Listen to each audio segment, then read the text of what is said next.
Female assistant prison officer പരീക്ഷ എഴുതുന്ന നമ്മുടെ കൂട്ടുകാരികൾക്ക് വേണ്ടിയുള്ള സ്പെഷ്യൽ ടോപ്പിക്സിൻ്റെ അവസാനത്തെ മോഡൽ ക്വസ്റ്റ്യൻസ് ആണ് നമ്മൾ ഡിസ്കസ് ചെയ്യാൻ പോകുന്നത്. അപ്പോൾ പരീക്ഷയ്ക്ക് കയറും മുമ്പ് ഈ ഒരു റിവിഷൻ എന്ന രീതിയിൽ ഈ ഒരു ക്വസ്റ്റ്യൻ ഈ ഒരു ക്ലാസ് കാണാൻ ശ്രമിക്കുക.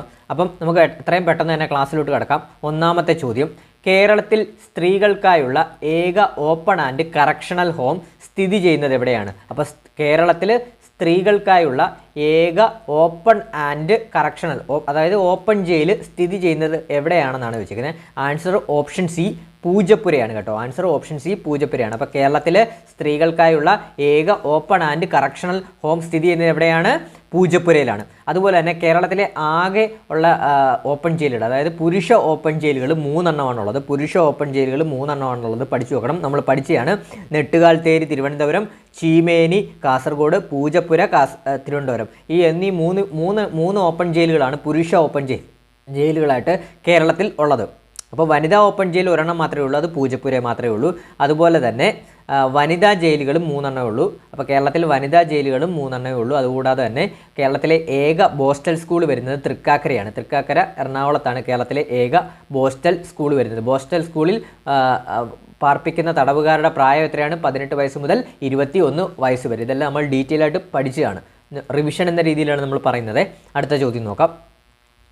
രണ്ടാമത്തെ ചോദ്യം, ജയിൽ അന്തേവാസികളുടെ തൊഴിൽ വേതനവുമായി ബന്ധപ്പെട്ട ചുവടെ കൊടുത്തവയിൽ തെറ്റായ പ്രസ്താവന. അപ്പോൾ ജയിൽ അന്തേവാസികളുടെ തൊഴിൽ വേതനവുമായി ബന്ധപ്പെട്ട ചുവടെ കൊടുത്തവയിൽ തെറ്റായ പ്രസ്താവന ഏത് എന്നുള്ളതാണ് നോക്കാം. അപ്പോൾ നമുക്ക് തെറ്റായ പ്രസ്താവന ഏതെന്ന് നോക്കാം. കഠിന തടവിന് ശിക്ഷിക്കപ്പെട്ടവർ നിശ്ചയിക്കപ്പെട്ട ജോലി കൃത്യമായി ചെയ്യാൻ ബാധ്യസ്ഥരാണത് ശരിയായിട്ടുള്ള ഒരു സ്റ്റേറ്റ്മെൻ്റ് ആണ്. അതായത് എന്താണ്? കഠിന തടവിന് ശിക്ഷിക്കപ്പെട്ടവർ നിശ്ചയിക്കപ്പെട്ട ജോലി കൃത്യമായി ചെയ്യാൻ ബാധ്യസ്ഥരാണ്. ശരിയാണ്. സ്ത്രീ തടവുകാരെ ജയിലിന് പുറത്തെ ജോലിക്ക് നിർബന്ധിക്കാൻ പാടില്ലെന്ന് നിയമപരിരക്ഷയുണ്ട്. അതും ശരിയാണ്. സ്ത്രീ തടവുകാരെ ജയിലിന് പുറത്തെ ജോലിക്ക് നിർബന്ധിക്കാൻ പാടില്ലെന്ന നിയമപരിരക്ഷയുണ്ട്. തൊഴിലും വേതനവും ഓരോ തടവുകാരൻ്റെ അവകാശമായിരിക്കുന്നതാണ് എന്ന് പറയുന്നതാണ് ഇവിടെ തെറ്റായിട്ടുള്ള സ്റ്റേറ്റ്മെൻറ്റ്. അവരുടെ അവകാശമായിട്ട് വരത്തില്ല. അപ്പോൾ എന്താണ്? തൊഴിലും വേതനവും ഓരോ തടവുകാരൻ്റെ അവകാശമായിരിക്കുന്നതാണ് എന്നുള്ളതാണ് ഇവിടെ തെറ്റായിട്ടുള്ള സ്റ്റേറ്റ്മെൻറ്റ്. അതുപോലെ തന്നെ പ്രതിമാസ വേതനത്തിൻ്റെ പകുതി കുടുംബാവശ്യത്തിനും 4/1 ക്യാൻറ്റീൻ വിഹിതവുമായും 4/1 മോചന വിഹിതമായി നിശ്ചയിച്ചിരിക്കുന്നത്. അത് ശരിയാണ്. അപ്പോൾ ഇവിടെ ആൻസർ ഓപ്ഷൻ സി ആണ് ഇവിടെ തെറ്റായിട്ടുള്ള സ്റ്റേറ്റ്മെൻറ്റ്. മൂന്നാമത്തെ ചോദ്യം നോക്കാം. കേരള സംസ്ഥാനം രൂപീകരിച്ചതിന് ശേഷം പണി കഴിപ്പിച്ച ആദ്യ സെൻട്രൽ ജയിൽ ഏതാണ്? നമ്മൾ പഠിച്ചതാണ്. Option A Thavanur central jail, Malappuram. Thavanur central ജയിലാണ് കേരള സംസ്ഥാനം രൂപീകരിച്ചതിന് ശേഷം പണി കഴിപ്പിച്ച ആദ്യ സെൻട്രൽ ജയിൽ. ഇത് പരീക്ഷയ്ക്ക് പ്രതീക്ഷിക്കാവുന്ന ചോദ്യമാണ്. അടുത്ത ചോദ്യം നമ്മൾ സ്ഥിരമായിട്ട് പറയുന്നൊരു ചോദ്യമാണ് തവനൂർ സെൻട്രൽ ജയിൽ. അടുത്ത ചോദ്യം, സൈനിക വിചാരണയിൽ ശിക്ഷിക്കപ്പെട്ടവരെ ഇവയിൽ ഏത് ജയിലിലാണ് അവരെ പാർപ്പിക്കുന്നത്? സൈനിക വിചാരണയിൽ ശിക്ഷിക്കപ്പെട്ടവരെ ഇവയിൽ ഏത് ജയിലിലാണ് പാർപ്പിക്കുന്നത് എന്നാണ് ചോദിച്ചിരിക്കുന്നത്. അപ്പോൾ ഏതാണ്? ആൻസർ ഓപ്ഷൻ സി സെൻട്രൽ പ്രിസണാണ് കേട്ടോ. സൈനിക വിചാരണയിൽ ശിക്ഷിക്കപ്പെട്ടവരെ സെൻട്രൽ പ്രിസണിലാണ് പാർപ്പിക്കുന്നത്. ക്ലിയർ ആണ്. അടുത്ത ചോദ്യം, ഇവയിൽ തെറ്റായ പ്രസ്താവന ഏത്? ഇവയിൽ തെറ്റായ പ്രസ്താവന ഏത് എന്നുള്ളതാണ് ചോദിച്ചിട്ടുള്ളത്. അപ്പോൾ ഏതാണെന്ന് നമുക്ക് നോക്കാം. തടവിലാക്കപ്പെട്ട തടവുകാർക്ക് ജയിലിൽ കഴിയുമ്പോൾ വോട്ട് ചെയ്യാൻ അനുവാദമില്ല. അത് ശരിയായിട്ടുള്ള പ്രസ്താവനയാണ്. അതായത് തടവിലാക്കപ്പെട്ട ജയിൽ പുള്ളികൾക്ക് ജയിലിൽ കഴിയുമ്പോൾ വോട്ട് ചെയ്യാനുള്ള അനുവാദമുണ്ടോ? ഇല്ല, അനുവാദമില്ല. അത് ശരിയായിട്ടുള്ള സ്റ്റേറ്റ്മെൻ്റ് ആണ്. അടുത്ത നോക്കാം. തടവുകാർക്ക് ബാങ്ക് അക്കൗണ്ടുകൾ തുറക്കാൻ അനുവാദമില്ല. അത് തെറ്റായിട്ടുള്ള സ്റ്റേറ്റ്മെൻ്റ് ആണ്. തടവുകാർക്ക് ബാങ്ക് അക്കൗണ്ടുകൾ തുറക്കാൻ അനുവാദമുണ്ട്. അതുപോലെ തന്നെ തടവുകാർക്ക് അഭിഭാഷകന്റെ സേവനത്തിന് അവകാശമുണ്ട്. ശരിയാണ്. തടവുകാർക്ക് നിയമസഹായ അഭിഭാഷകർക്ക് ഫീസ് നൽകേണ്ടതില്ല. അതും ശരിയാണ്. അപ്പോൾ അവിടെ ആൻസർ ഏതാണ്? തെറ്റായ പ്രസ്താവന ഏതാണ്? തടവുകാർക്ക് ബാങ്ക് അക്കൗണ്ടുകൾ തുറക്കാൻ അനുവാദമില്ല എന്നുള്ളതാണ് തെറ്റായിട്ടുള്ള പ്രസ്താവന. ശരിക്കും അവർക്ക് ബാങ്ക് അക്കൗണ്ടുകൾ തുറക്കാൻ അനുവാദം ഉണ്ട് കേട്ടോ. അടുത്ത ചോദ്യം നോക്കാം. ദേശീയ മനുഷ്യാവകാശ കമ്മീഷൻ്റെ പ്രവർത്തനങ്ങളിലെ പരിമിതികളെക്കുറിച്ച് താഴെ പറയുന്നവയിൽ ഏതാണ് ശരി എന്നുള്ളത്. അപ്പോൾ ദേശീയ മനുഷ്യാവകാശ കമ്മീഷനുമായിട്ട് ഏതാണ് ശരി എന്നുള്ളതാണ് ചോദിച്ചിട്ടുള്ളത്. അപ്പോൾ നമുക്ക് നോക്കാം ഏതാണ് ശരിയായിട്ടുള്ളതെന്ന്. കമ്മീഷൻ്റെ ശുപാർശകൾ സർക്കാരിന് മേൽ നിർബന്ധിതമാണ്. അതല്ല ശരി. അപ്പോൾ അത് തെറ്റായിട്ടുള്ള സ്റ്റേറ്റ്മെൻറ്റ്. അങ്ങനെ നിർബന്ധിതമായിട്ടില്ല. അവർക്ക് ശുപാർശകൾ ചെയ്യാൻ സാധിക്കും, പക്ഷേ അത് നിർബന്ധിതമായിട്ട് ഇല്ല. അത് എന്തെങ്കിലും ഇൻസിഡൻസ് കാര്യങ്ങൾ നടക്കുമ്പോഴേ കമ്മീഷൻ ശുപാർശകൾ ചെയ്യാൻ സാധിക്കുകയുള്ളൂ. അടുത്ത നോക്കാം. സ്വകാര്യ സ്ഥാപനങ്ങൾ നടത്തുന്ന മനുഷ്യാവകാശ ലംഘനങ്ങൾ അന്വേഷിക്കാൻ കമ്മീഷന് അധികാരമുണ്ട്. സോറി. അപ്പോൾ ഈ ക്വസ്റ്റ്യൻ ഒന്നുകൂടെ ഞാൻ പറയാം. എന്താണ് ദേശീയ മനുഷ്യാവകാശ കമ്മീഷൻ്റെ പ്രവർത്തനങ്ങളിലെ പരിമിതികളെക്കുറിച്ച് താഴെപ്പറയും. പരിമിതിയാണ് ഇവിടെ ചോദിക്കുന്നത്, പരിമിതിയാണ്. അപ്പോൾ നമുക്ക് ഓരോ സ്റ്റേറ്റ്മെൻറ്റ് നോക്കാം. കമ്മീഷൻ്റെ ശുപാർശകൾ സർക്കാരിന് മേൽ നിർബന്ധിതമാണ്, അത് ശരിയാണ്. അതുപോലെ തന്നെ സ്വകാര്യ സ്ഥാപനങ്ങൾ നടത്തുന്ന മനുഷ്യാവകാശ ലംഘനങ്ങൾ അന്വേഷിക്കാൻ കമ്മീഷന് അധികാരമുണ്ട്, അത് ശരിയാണ്. നമ്മുടെ ഏതൊരു സ്വകാര്യ സ്ഥാപനമായാലും എവിടെ ആയാലും മനുഷ്യാവകാശ ലംഘനം നടക്കുകയാണെങ്കിൽ അതേക്കുറിച്ച് കമ്മീഷന് അന്വേഷിക്കാൻ അധികാരമുണ്ട്. ക്ലിയറാണ്. അടുത്ത സ്റ്റേറ്റ്മെൻറ്റ് നോക്കാം.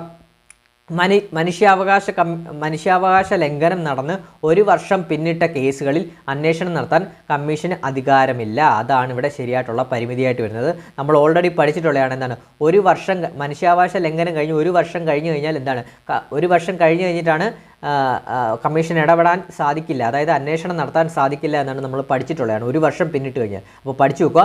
മനുഷ്യാവകാശ ലംഘനം നടന്ന് 1 വർഷം പിന്നിട്ട കേസുകളിൽ അന്വേഷണം നടത്താൻ കമ്മീഷന് അധികാരമില്ല. അതാണ് ഇവിടെ ശരിയായിട്ടുള്ള സ്റ്റേറ്റ്മെൻറ്റ്. പിന്നെ കുറ്റക്കാർക്ക് ശിക്ഷ നൽകാനും നഷ്ടപരിഹാര തുക നേരിട്ട് അനുവദിക്കാനും കമ്മീഷന് അധികാരമുണ്ട്. അപ്പോൾ ആൻസർ ഇവിടെ ഓപ്ഷൻ സി ആണ്. 7ാമത്തെ ചോദ്യം. മനുഷ്യാവകാശ സംരക്ഷണ ഭേദഗതി നിയമം 2019 നിലവിൽ വന്നത് എന്നാണ്. അപ്പം മനുഷ്യാവകാശ സംരക്ഷണ ഭേദഗതി നിയമം നിലവിൽ വന്നത് എന്നാണെന്നാണ് ഇവിടെ ചോദിച്ചിട്ടുള്ളത്. നിലവിൽ വന്നത് എന്നാണ് 2019 ഓഗസ്റ്റ് 2-നാണ് കേട്ടോ. അപ്പോൾ പഠിച്ചു വെക്കണം, വളരെ ഇമ്പോർട്ടൻ്റ് ആണ്.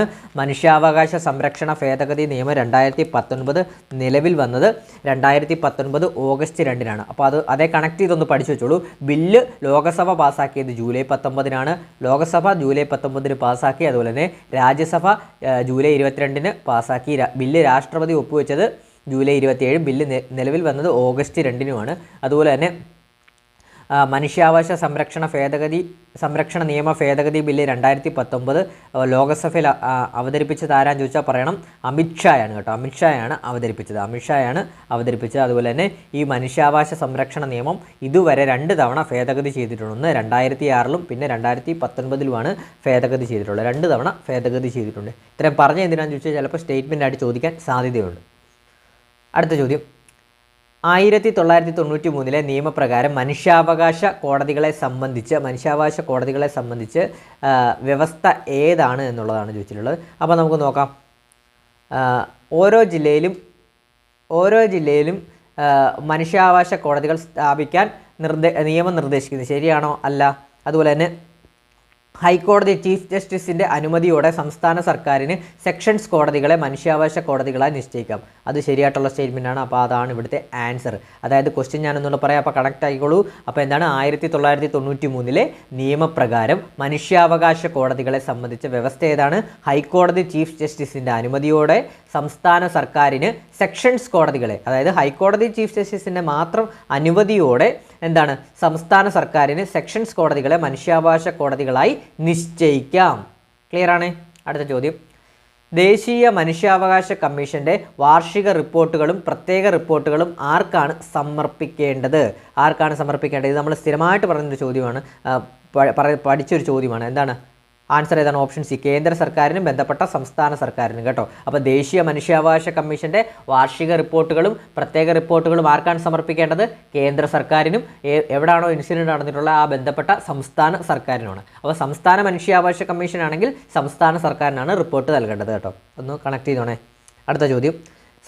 ദേശീയ മനുഷ്യാവകാശ കമ്മീഷൻ്റെ രൂപീകരണത്തിന് ആധാരമായ രാജ്യാന്തര ഉടമ്പടി ഏതാണ്? പാരീസ് തത്വങ്ങളാണ് കേട്ടോ. വളരെ ഇമ്പോർട്ടൻ്റ് ആണ്, പരീക്ഷയ്ക്ക് ചോദ്യം പ്രതീക്ഷിക്കാം. ദേശീയ മനുഷ്യാവകാശ കമ്മീഷൻ്റെ രൂപീകരണത്തിന് ആധാരമായ രാജ്യാന്തര ഉടമ്പടി ഏതാണ്? പാരീസ് തത്വങ്ങളാണ്. അടുത്ത ചോദ്യം നോക്കാം. കേന്ദ്ര വിവരാവകാശ കമ്മീഷനെ സംബന്ധിച്ച് താഴെ പറയുന്ന പ്രസ്താവനകളിൽ ശരിയല്ലാത്തത് കേട്ടോ. അപ്പോൾ എന്താണ് ശരിയല്ലാത്ത സ്റ്റേറ്റ്മെൻറ്റാണ്. കേന്ദ്ര വിവരാവകാശ കമ്മീഷനെ സംബന്ധിച്ചാണ്. അപ്പോൾ നമുക്ക് നോക്കാം. ഒരു കമ്മീഷണർക്ക് രണ്ടാമതൊരു കാലാവധിയിലേക്ക് കൂടി നിയമനം ലഭിക്കാൻ അർഹതയുണ്ട്. തെറ്റല്ലേ? പുനർനിയമനം എന്താണ്? കേന്ദ്ര വിവരാവകാശ നിയമം അനുസരിച്ച് എന്താണ് പുനർനിയമനത്തിന് അനുവാദമുണ്ടോ? ഇല്ല. അപ്പോൾ അതാണ് തെറ്റായിട്ടുള്ള സ്റ്റേറ്റ്മെൻറ്റ്. ബാക്കിയെല്ലാം ജസ്റ്റ് ഒന്ന് ഓടിച്ചു നോക്കാം. മുഖ്യ വിവരാവകാശ കമ്മീഷണറായി മറ്റ് കമ്മീഷണർമാരെ നിയമിക്കുന്നത് രാഷ്ട്രപതിയാണ്. ശരിയാണ്. കേന്ദ്ര വിവരാവകാശ കമ്മീഷണർമാരെയും മുഖ്യ വിവരാവകാശ കമ്മീഷനും നിയമിക്കുന്ന ആരാണ്? രാഷ്ട്രപതിയാണ്. അതുപോലെ തന്നെ കമ്മീഷണർമാരുടെ ശമ്പളവും മറ്റ് ആനുകൂല്യങ്ങളും കേന്ദ്ര സർക്കാർ തീരുമാനിക്കുന്നത് കേന്ദ്രമാണ്. അതുപോലെ തന്നെ കമ്മീഷൻ്റെ അധികാരങ്ങൾ ഒരു സിവിൽ കോടതിയുടെ സമാനമാണ്. അത് ശരിയാണ്. അപ്പോൾ ഇവിടെ തെറ്റായിട്ടുള്ള സ്റ്റേറ്റ്മെൻ്റ് ആണ്. ശരിയല്ലാത്തത് ഏതാണ്? ഓപ്ഷൻ എ ആണ്. അതായത് എന്താണ്? ഒരു കമ്മീഷണർക്ക് രണ്ടാമതൊരു കാലാവധിയിലേക്ക് കൂടി നിയമനം ലഭിക്കാൻ അർഹതയുണ്ടെന്ന് ഉള്ളതാണ് ഇവിടെ തെറ്റായിട്ടുള്ള സ്റ്റേറ്റ്മെൻറ്റ് വരുന്നത് കേട്ടോ. പുനർനിയമനത്തിന് അർഹതയില്ല. അടുത്ത ചോദ്യം നോക്കാം. വിവരാവകാശ നിയമത്തിലെ സെക്ഷൻ 4(1)(b) പ്രകാരം സ്വമേധയാ വിവരങ്ങൾ വെളിപ്പെടുത്തൽ എന്നതുകൊണ്ട് അർത്ഥമാക്കുന്നത് എന്താണ്? ഒന്നുകൂടെ പറയാം. വിവരാവകാശ നിയമത്തിലെ സെക്ഷൻ 4(1)(b) പ്രകാരം സ്വമേധയാ വിവരങ്ങൾ വെളിപ്പെടുത്തൽ എന്നതുകൊണ്ട് അർത്ഥമാക്കുന്നത് എന്താണെന്ന് നോക്കാം. സെക്ഷൻ 4(1)(b) ആണ്. അപ്പം പൊതുജനങ്ങൾ ആവശ്യപ്പെടുമ്പോൾ മാത്രം വിവരം നൽകുക അല്ല. ഇതിന് ആൻസർ ഓപ്ഷൻ ഡി ആണ്. വിവരങ്ങൾ കൃത്യമായ ഇടവേളകളിൽ വെബ്സൈറ്റുകൾ വഴിയോ മറ്റോ പ്രസിദ്ധീകരിക്കുക കേട്ടോ. അപ്പോൾ പഠിച്ചു വെച്ചോളൂ. വിവരാവകാശ നിയമത്തിലെ സെക്ഷൻ 4(1)(b) പ്രകാരം സ്വമേധയാ വിവരങ്ങൾ വെളിപ്പെടുത്തൽ എന്നുള്ളത് കൊണ്ട് അർത്ഥമാക്കുന്നത് എന്താണ്? വിവരങ്ങൾ കൃത്യമായ ഇടവേളകളിൽ വെബ്സൈറ്റുകൾ വഴിയോ മറ്റോ പ്രസിദ്ധീകരിക്കുക എന്നുള്ളതാണ്. അടുത്ത ചോദ്യം. വിവരാവകാശ നിയമത്തിലെ സെക്ഷൻ 11 പ്രകാരം മൂന്നാം കക്ഷി എന്നതുമായി ബന്ധപ്പെട്ട ചട്ടം എന്താണ്? അപ്പോൾ സെക്ഷൻ 11 പ്രകാരം മൂന്നാം കക്ഷി എന്നതുമായി ബന്ധപ്പെട്ട ചട്ടം എന്താണ്? മൂന്നാം കക്ഷി എന്ന് പറയുന്നത് എന്താണ്? ആൻസർ ഓപ്ഷൻ ബി ആണ്. വിവരം വെളിപ്പെടുത്തുന്നതിന് മുമ്പ് മൂന്നാം കക്ഷിക്ക് നോട്ടീസ് നൽകുകയും അവരുടെ അഭിപ്രായം തേടുകയും വേണം. അപ്പോൾ ഈ ഒരു ഓപ്ഷൻസിൽ ഇതാണ് ശരിയായിട്ടുള്ളത്. സെക്ഷൻ 11 പ്രകാരം മൂന്നാം കക്ഷിയുടെ വിവരം എന്നുമായി ബന്ധപ്പെട്ട ചട്ടം ഏതാണ്? വിവരം വെളിപ്പെടുത്തുന്നതിന് മുൻപ് മൂന്നാം കക്ഷിക്ക് നോട്ടീസ് നൽകുകയും അവരുടെ അഭിപ്രായം തേടുകയും വേണം. ക്ലിയർ ആണേ? അടുത്ത ചോദ്യം. വിവരാവകാശ നിയമപ്രകാരം സെക്ഷൻ 8(1)(j) എന്തിനെയാണ് സംരക്ഷിക്കുന്നത്? വിവരാവകാശ നിയമപ്രകാരം സെക്ഷൻ 8(1)(j) എന്തിനെയാണ് സംരക്ഷിക്കുന്നത്? വ്യക്തിപരമായ വിവരങ്ങളെയാണ് സംരക്ഷിക്കുന്നത്. അടുത്ത ക്വസ്റ്റ്യൻ. വിവരാവകാശ നിയമത്തിലെ ഡീംഡ് PIO എന്നതിനെക്കുറിച്ച് താഴെ പറയുന്നവയിൽ ഏതാണ് ശരി എന്നുള്ളത്? ഡീംഡ് PIO അതായത് ഡീംഡ് പബ്ലിക് ഇൻഫർമേഷൻ ഓഫീസർ എന്നാണ് പറയുന്നത്. അപ്പോൾ അതിനെക്കുറിച്ച് എന്താണ് പറയുന്നതെന്നുള്ളത് ഞാൻ ആൻസർ പറയാം. വിവരങ്ങൾ നൽകുന്നതിന് PIO അതായത് പബ്ലിക് ഇൻഫർമേഷൻ ഓഫീസറെ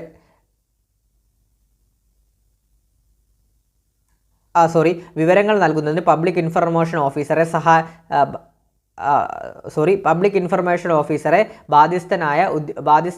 സഹായിക്കാൻ ബാധ്യസ്ഥനായ മറ്റേതെങ്കിലും ഉദ്യോഗസ്ഥരെ ഇതിൽ ഉൾപ്പെടാന്നാണ്. അപ്പോൾ ടൈപ്പ് ചെയ്തപ്പം പോയതാണ്. സഹായിക്കാനാണ്.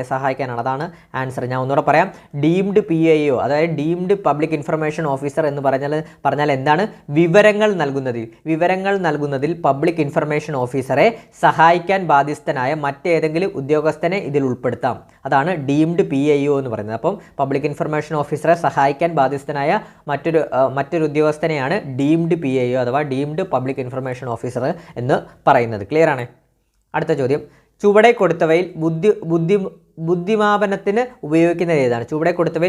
ബുദ്ധിമാപനത്തിന് ഉപയോഗിക്കുന്നത് ഏതാണ് എന്നാണ് ചോദിച്ചിരിക്കുന്നത്. ടെസ്റ്റാണ്. Answer option A Weiss test ആണ് കേട്ടോ. വെയ്സ് ടെസ്റ്റ് എന്താണെന്ന് പറഞ്ഞു കഴിഞ്ഞാൽ വെയ്സ് എന്ന് പറഞ്ഞു കഴിഞ്ഞാൽ വെഷ്ലർ അഡൾട്ട് ഇൻ്റലിജൻസ് ടെസ്റ്റാണ്. വെയ്സ് ടെസ്റ്റ് എന്ന് പറഞ്ഞാൽ വെഷ്ലർ അഡൾട്ട് ഇൻ്റലിജൻസ് ടെസ്റ്റാണ്. ഞാൻ ഒന്ന് പറയാം, കേട്ടിരിക്കുക. മുതിർന്നവരുടെ ബുദ്ധിശക്തി അളക്കുന്ന ടെസ്റ്റാണ് കേട്ടോ. അപ്പം ബുദ്ധിമാപനത്തിന് എന്ന് പറഞ്ഞാൽ ബുദ്ധിശക്തിയാണ്. മുതിർന്നവരുടെ ബുദ്ധിശക്തി അളക്കുന്ന ടെസ്റ്റാണ് വെയ്സ് ടെസ്റ്റ് അഥവാ വെഷ്ലർ അഡൾട്ട് ഇൻ്റലിജൻസ് ടെസ്റ്റ്. അത് കണ്ടുപിടിച്ചത് ഡേവിഡ് വെസ്ലറാണ് കേട്ടോ. അതുകൊണ്ടാണ് വെയ്സ് ടെസ്റ്റ് എന്ന് പറഞ്ഞത്. ഡേവിഡ് വെസ്ലറാണ്. അപ്പോൾ ഒന്നുകൂടെ പറയാം. വെസ്ലർ അഡൾട്ട് ഇൻ്റലിജൻസ് ടെസ്റ്റാണ് വെയ്സ്. അത് മുതിർന്നവരുടെ ബുദ്ധിശക്തി അളക്കുന്ന ടെസ്റ്റാണ്. അപ്പോൾ MBTI എന്താണെന്ന് നമുക്ക് പഠിച്ചിരിക്കണം, ഒന്ന് അറിഞ്ഞിരിക്കുക, കേട്ടിരിക്കുക. MBTI എന്ന് പറഞ്ഞാൽ മേയേഴ്സ് ബിഗേഴ്സ് ടെസ്റ്റ് ഇൻഡിക്കേറ്ററാണ്. അതായത് വ്യക്തിത്വത്തിനെ കുറിച്ചുള്ള ഘടകത്തെക്കുറിച്ചൊക്കെ പഠിക്കുന്നൊരു ടെസ്റ്റാണ് MDTI. അതുപോലെ TAT എന്ന് പറഞ്ഞാൽ എന്താണ്? തിമാറ്റിക് അപ്രീസിയേഷൻ ടെസ്റ്റാണ്. അതായത് വ്യക്തിത്വവും ചിന്താഗതിയും ടെസ്റ്റ് ചെയ്യുന്ന പ്രൊജക്റ്റീവ് ടെസ്റ്റാണ്. വ്യക്തിത്വവും ചിന്താഗതിയൊക്കെ ടെസ്റ്റ് ചെയ്യുന്നതാണ് ടാറ്റ് എന്ന് പറഞ്ഞൊരു ടെസ്റ്റ്. അതുപോലെ തന്നെ MMPI അഥവാ മിനിസോട്ട മൾട്ടിഫേസിക് പേഴ്സണാലിറ്റി ഇൻവെൻറ്ററി, അതായത് മാനസികാരോഗ്യം വിലയിരുത്താനുള്ള ടെസ്റ്റാണ് MMPI കേട്ടോ. ജസ്റ്റ് ഒന്ന് അറിഞ്ഞിരുന്നാൽ മതി. അപ്പോൾ വെയ്സ് ടെസ്റ്റ് പരീക്ഷയ്ക്ക് ചോദിക്കാൻ സാധ്യത വളരെ കുറവാണ്. എന്നിട്ട് ഒന്നും പഠിച്ചിരിക്കുക. അടുത്ത ചോദ്യം.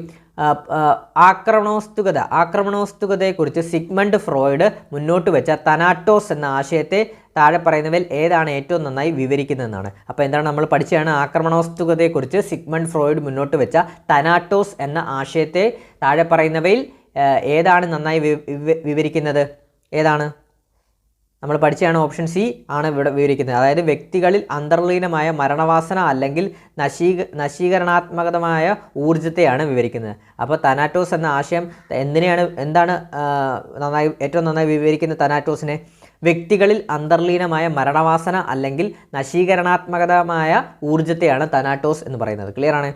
അടുത്ത ചോദ്യം, ബുദ്ധി സിദ്ധാന്തവുമായി ബന്ധപ്പെട്ട ഹോവാർഡ് ഗാർഡനർ താഴെ കൊടുത്തവയിൽ ഏതാണ് മുന്നോട്ട് വെച്ചത്? അപ്പോൾ ബുദ്ധി സിദ്ധാന്തവുമായി ബന്ധപ്പെട്ട് ഹോവാർഡ് ഗാർഡനർ താഴെ കൊടുത്തവയിൽ ഏതാണ് മുന്നോട്ട് വെച്ചതെന്നാണ് ചോദിച്ചിരിക്കുന്നത്. ആൻസർ ഓപ്ഷൻ എ ആണ്, ശാരീരിക ചലനപരമായ ബുദ്ധി. 19ാമത്തെ ചോദ്യം നോക്കാം. 19ാമത്തെ ചോദ്യം, ക്ലർക്ക് ഹള്ള് മുന്നോട്ട് വെച്ച ഡ്രൈവ് റിഡക്ഷൻ തിയറി പ്രകാരം പ്രചോദനത്തിന് അടിസ്ഥാന ലക്ഷ്യം എന്താണ്? ക്വസ്റ്റ്യൻ ഒന്നുകൂടെ പറയാം.